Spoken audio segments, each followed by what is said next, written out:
Baik, Assalamualaikum warahmatullahi wabarakatuh. Halo semua, perkenalkan nama saya Wirda, saya dari Prodi Akuntansi Keuangan Perusahaan. Tepatnya di kelas 2B. Di sini saya akan menjelaskan materi mengenai ekonomi makro.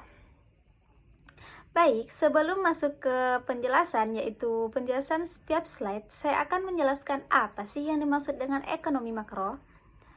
Nah, ekonomi makro adalah cabang dari ilmu ekonomi yang mempelajari perekonomian secara keseluruhan, termasuk fenomena-fenomena besar seperti pertumbuhan ekonomi, inflasi, pengangguran, kebijakan fiskal, kebijakan moneter, serta hubungan antar sektor dalam perekonomian. Nah, fokus utama ekonomi makro adalah untuk memahami dan menganalisis pergerakan variabel ekonomi yang mempengaruhi tingkat perekonomian secara keseluruhan, bukan hanya individu atau perusahaan tertentu. Nah, saya akan masuk ke slide yang pertama, yaitu 3 masalah pokok ekonomi. Yang pertama yaitu what. Apa sih yang harus diproduksi dan jumlahnya berapa? Setiap perekonomian harus memutuskan barang dan jasa yang akan diproduksi dan berapa banyak yang dibutuhkan masyarakat. Keputusan ini melibatkan alokasi sumber daya yang terbatas. Contohnya, jika suatu negara memiliki sumber daya alam yang melimpah dalam sektor pertanian, maka negara tersebut mungkin akan fokus pada produksi pertanian. Misalnya, Indonesia memutuskan untuk memproduksi lebih banyak kelapa sawit karena permintaan ekspor yang tinggi. Yang kedua yaitu how. Bagaimana sih sumber daya ekonomi atau faktor produksi yang digunakan? Masalah ini berkaitan dengan bagaimana faktor-faktor produksi seperti tenaga kerja, modal, sumber daya alam digunakan untuk memproduksi barang dan jasa secara efisien. Contoh, negara dapat memilih untuk menggunakan tenaga kerja dalam sektor manufaktur untuk menghasilkan barang, atau mengarahkan sumber daya alam untuk sektor pertambangan. Sebagai contoh, Indonesia memanfaatkan sumber daya alamnya seperti batu bara untuk diekspor. Nah, yang ketiga yaitu for whom atau untuk siapa barang tersebut diproduksi. Ini adalah masalah distribusi barang dan jasa yang diproduksi dalam perekonomian. Pertanyaan ini menyangkut siapa yang akan mendapatkan manfaat dari barang yang diproduksi, apakah untuk seluruh lapisan masyarakat atau hanya sebagian kecil orang. Contoh, jika suatu negara memproduksi barang mewah seperti mobil sport, barang tersebut lebih mungkin hanya untuk konsumen kaya. Namun, barang kebutuhan sehari-hari seperti beras diproduksi untuk seluruh lapisan masyarakat. Slide yang kedua yaitu masalah dalam ekonomi makro. Yang pertama, masalah stabilisasi. Nah, masalah stabilisasi terbagi menjadi 3. Yang pertama, inflasi. Inflasi adalah kenaikan harga barang dan jasa secara umum dalam perekonomian. Inflasi yang tinggi bisa menyebabkan daya beli masyarakat turun. Contohnya, jika harga barang pokok seperti beras, minyak goreng, dan bensin naik dengan cepat, maka inflasi terjadi. Misalnya pada tahun 2022, Indonesia mengalami inflasi yang disebabkan oleh kenaikan harga energi dan bahan pokok. Yang kedua yaitu pengangguran. Pengangguran adalah kondisi di mana banyak orang yang mencari pekerjaan tetapi tidak mendapatkannya. Contohnya, pada masa resesi ekonomi, banyak perusahaan yang mengurangi jumlah pekerjanya. Misalnya, pada awal pandemi COVID-19, banyak sektor usaha yang terpaksa memberhentikan pekerjanya sehingga tingkat pengangguran meningkat. Yang ketiga yaitu neraca pembayaran. Neraca pembayaran adalah catatan transaksi ekonomi antara suatu negara dengan negara lain, mencakup ekspor, impor, pinjaman, dan investasi asing. Contoh, Indonesia memiliki neraca perdagangan positif jika ekspor lebih besar daripada impor. Namun, jika negara banyak mengimpor barang-barang elektronik lebih banyak daripada yang diekspor, maka neraca pembayarannya akan defisit. Yang seterusnya yaitu masalah pertumbuhan. Pertumbuhan penduduk.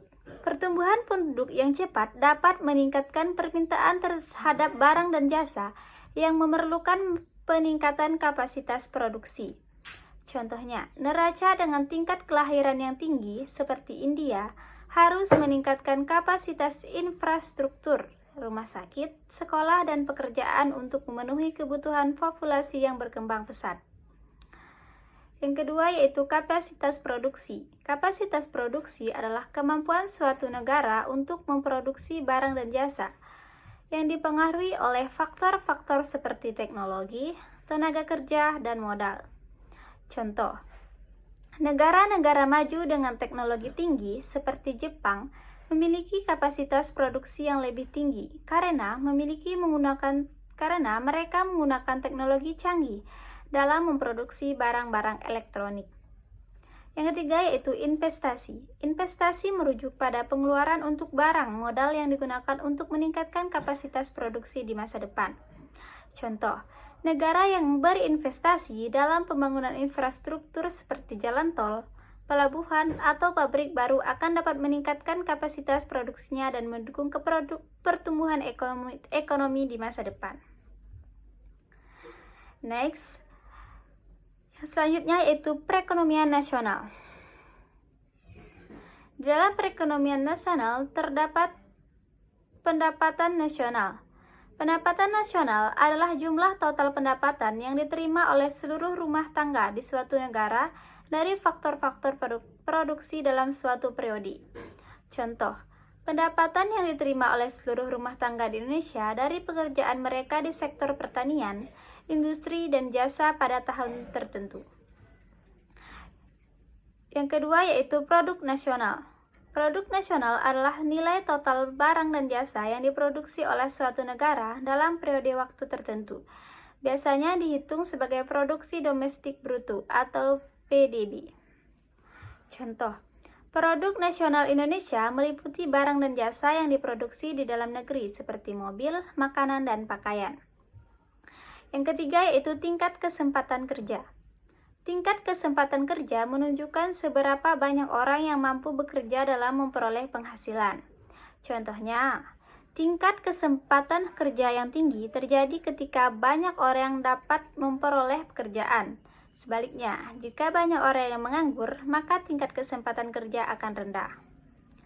Yang keempat yaitu tingkat harga. Tingkat harga mencerminkan inflasi atau deflasi dalam perekonomian. Jika harga barang dan jasa terus meningkat, maka ini adalah tanda inflasi.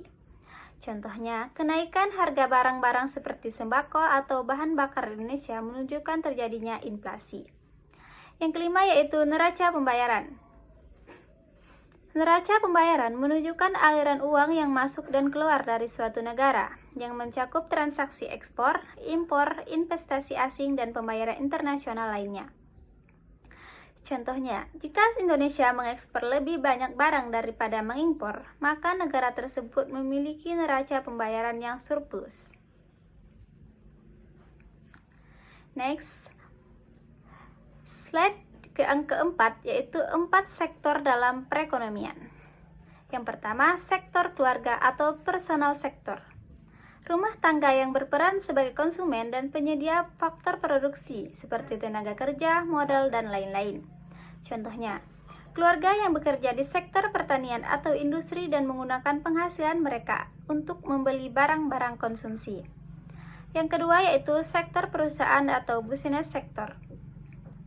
Perusahaan yang memproduksi barang dan jasa untuk memenuhi kebutuhan konsumen. Contohnya, sebuah perusahaan seperti PT Unilever yang memproduksi barang-barang rumah tangga untuk dijual ke konsumen. Yang ketiga yaitu sektor pemerintah. Pemerintah yang mengatur kebijakan fiskal, mengenakan pajak, serta menyediakan layanan publik seperti pendidikan dan kesehatan. Contohnya, pemerintah yang membangun infrastruktur seperti jalan raya atau menyediakan subsidi untuk barang kebutuhan pokok. Yang keempat yaitu sektor perdagangan luar negeri, negara yang melakukan ekspor dan impor barang serta jasa. Contohnya, Indonesia yang mengekspor minyak kelapa sawit ke negara-negara lain dan mengimpor barang-barang elektronik dari luar negeri. Next, set yang kelima yaitu 5 pelaku makroekonomi. Yang pertama, rumah tangga. Rumah tangga berfungsi sebagai konsumen barang dan jasa serta penyedia tenaga kerja. Contohnya, seorang ibu rumah tangga yang bekerja sebagai guru di sekolah dan menggunakan pendapatannya untuk membeli kebutuhan sehari-hari. Yang kedua yaitu produsen. Produsen memproduksi barang dan jasa serta menyewa faktor produksi. Contohnya, sebuah perusahaan yang memproduksi pakaian dan mempekerjakan tenaga kerja untuk menjalankan proses produksi. Yang ketiga yaitu pemerintah. Pemerintah yang mengenakan pajak, memberikan subsidi dan mengatur ekonomi. Contohnya, pemerintah yang memberikan subsidi untuk bahan bakar dan membangun fasilitas umum seperti rumah sakit. Yang keempat yaitu lembaga keuangan. Bank dan lembaga keuangan yang menerima simpanan dan memberikan kredit. Contohnya, bank yang memberikan pinjaman kepada pengusaha untuk membangun usaha baru atau memberikan kredit kepada individu untuk membeli rumah. Yang kelima yaitu negara lain. Negara lain yang berperan dalam perdagangan internasional dan memberikan pinjaman kepada negara. Contohnya, negara-negara Eropa yang membeli barang ekspor dari Indonesia atau memberikan pinjaman untuk proyek infrastruktur. Next, set yang keenam yaitu rumah tangga. Yang pertama, menerima penghasilan dari produsen sebagai upah atau dividen. Rumah tangga menerima pendapatan dari pekerjaan mereka atau investasi yang mereka lakukan, seperti upah dari bekerja atau dividen dari saham. Contohnya, seorang pegawai negeri menerima gaji bulanan atau seorang investor menerima dividen dari saham perusahaan yang dimilikinya. Yang kedua yaitu menerima penghasilan dari tabungan. Rumah tangga juga bisa menerima pendapatan berupa bunga dari tabungan yang disimpan di bank. Contohnya, rumah tangga yang menabung uang mereka di bank dan menerima bunga tahunan dari deposito. Yang ketiga yaitu membelanjakan penghasilan di pasar barang. Rumah tangga menggunakan pendapatannya untuk membeli barang dan jasa yang mereka butuhkan.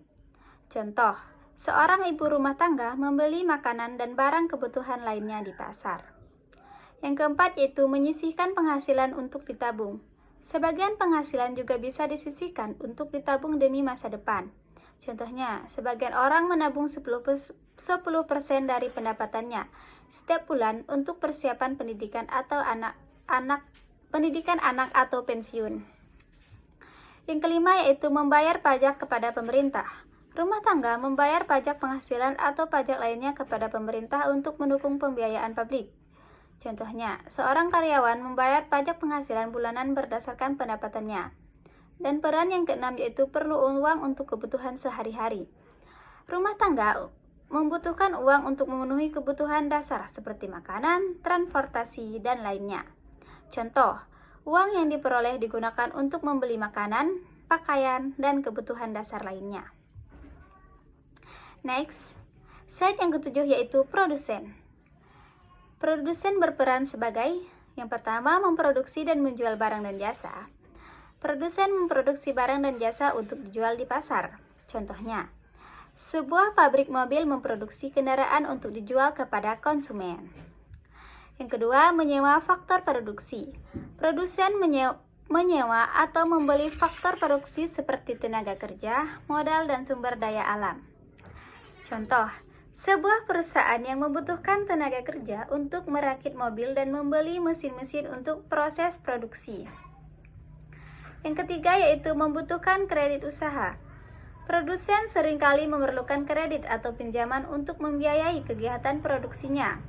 Contoh, sebuah perusahaan yang meminjam uang dari bank untuk memperbesar kapasitas produksinya.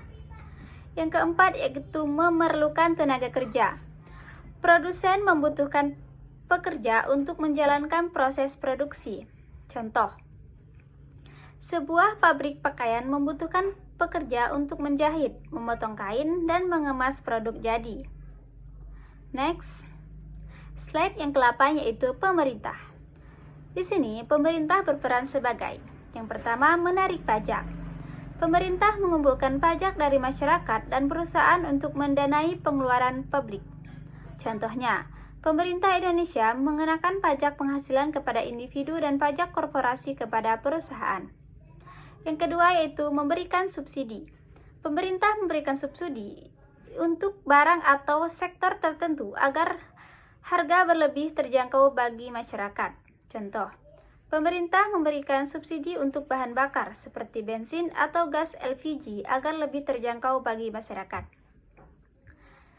Yang ketiga yaitu membeli barang-barang. Pemerintah membeli barang-barang dan jasa untuk memenuhi kebutuhan pemerintah. Yang contoh, pemerintah membeli obat-obatan untuk rumah sakit pemerintah atau alat pendidikan untuk sekolah. Yang keempat yaitu meminjam uang dari luar negeri. Pemerintah juga dapat meminjam uang dari negara lain atau lembaga internasional untuk membiayai proyek-proyek besar.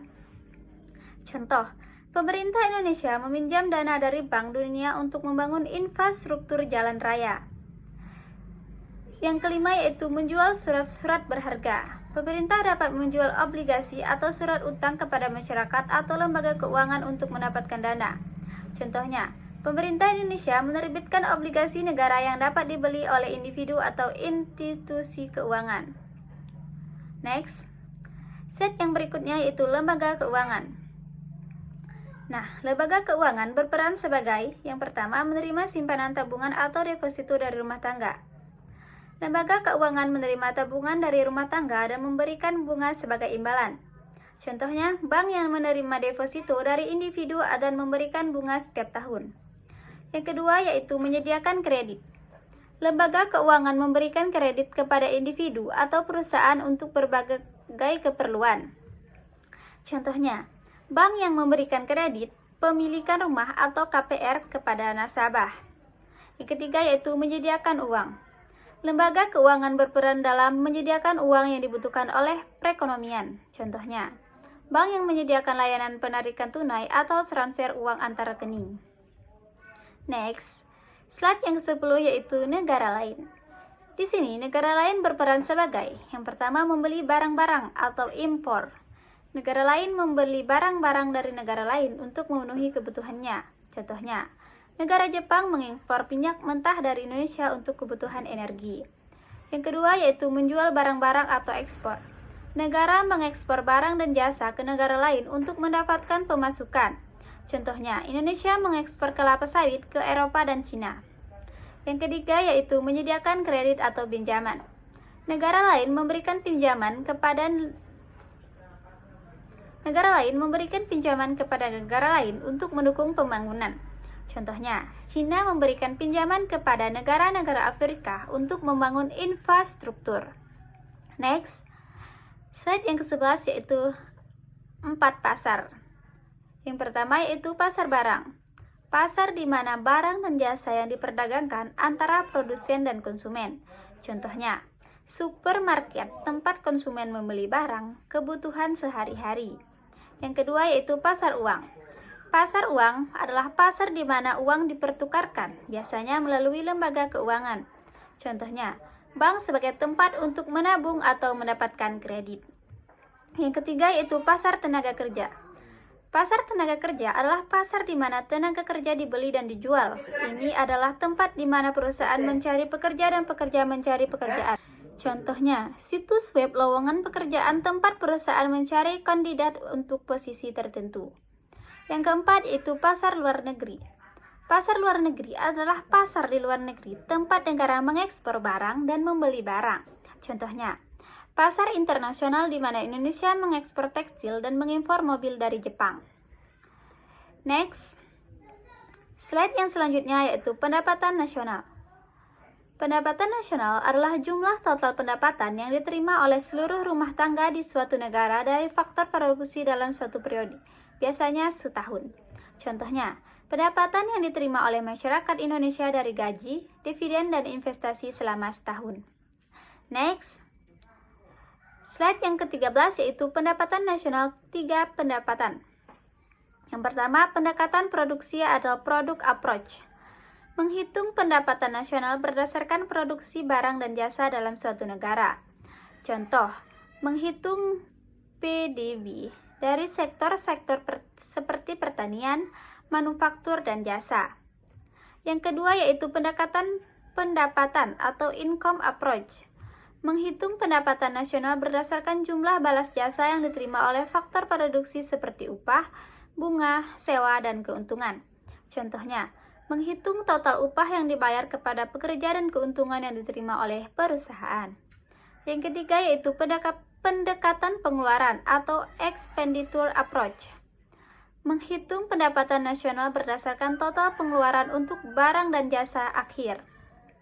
Contoh, menghitung total pengeluaran rumah tangga, pemerintah, dan perusahaan untuk barang dan jasa.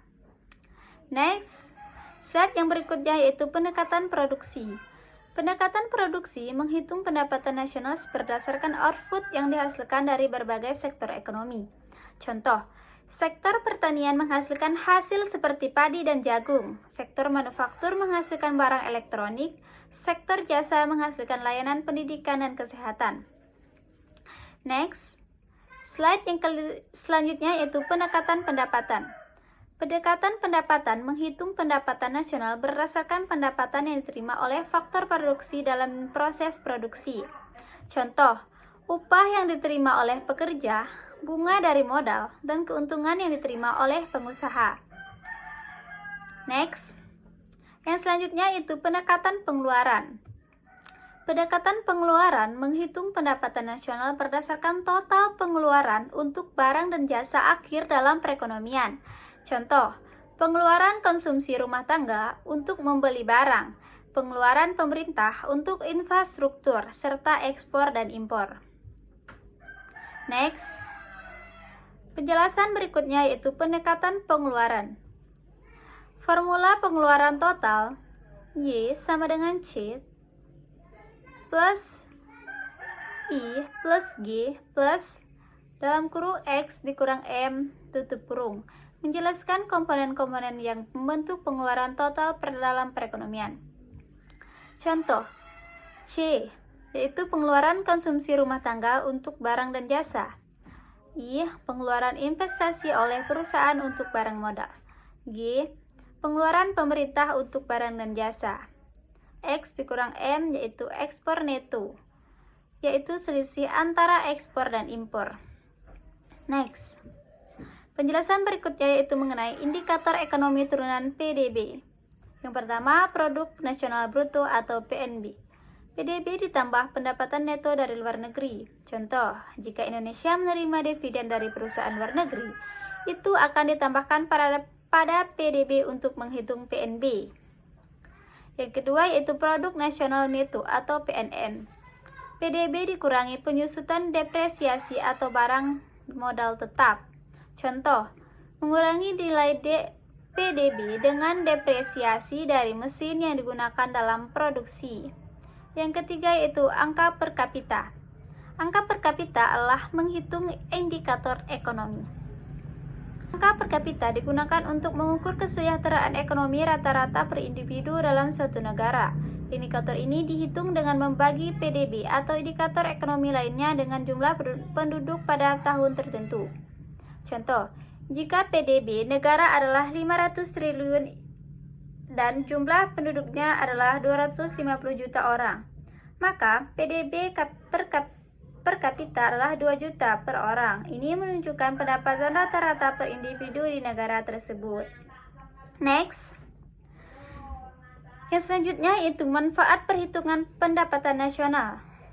Perhitungan pendapatan nasional memiliki berbagai manfaat, diantaranya mengetahui struktur ekonomi. Yang kedua, mengetahui perkembangan ekonomi.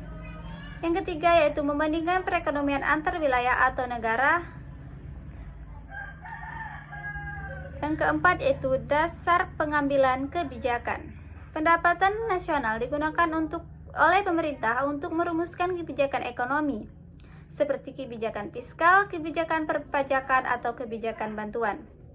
Contoh, Pemerintah dapat menggunakan data PDB untuk menentukan apakah akan meningkatkan pengeluaran pabrik untuk mendorong pertumbuhan ekonomi atau menurunkan pajak untuk meningkatkan daya beli masyarakat. Next. Yang selanjutnya itu tujuan kebijakan ekonomi makro. Tujuan dari kebijakan ekonomi makro adalah untuk menciptakan perekonomian yang stabil dan sejahtera. Berikut adalah beberapa tujuan utama kebijakan ekonomi makro. Yang pertama yaitu tingkat pendapatan nasional real yang tinggi.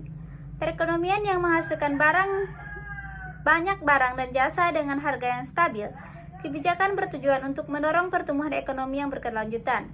Contohnya, pemerintah berfokus pada sektor-sektor produktif seperti industri dan pertanian untuk meningkatkan produksi barang dan jasa, sehingga meningkatkan pendapatan nasional. Yang kedua yaitu tingkat kesempatan kerja yang tinggi atau pengangguran rendah. Kebijakan bertujuan untuk menciptakan lebih banyak lapangan pekerjaan bagi masyarakat dan mengurangi pengangguran. Contoh, program pemerintah untuk mendorong investasi dalam infrastruktur atau industri baru dapat membuka banyak lapangan pekerjaan yang pada gilirannya mengurangi tingkat pengangguran.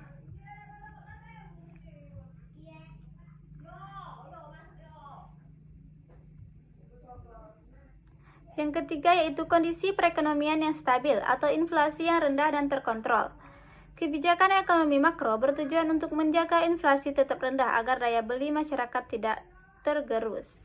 Contoh, Bank Indonesia menetapkan kebijakan moneter yang ketat untuk mengendalikan inflasi, misalnya dengan menaikkan suku bunga.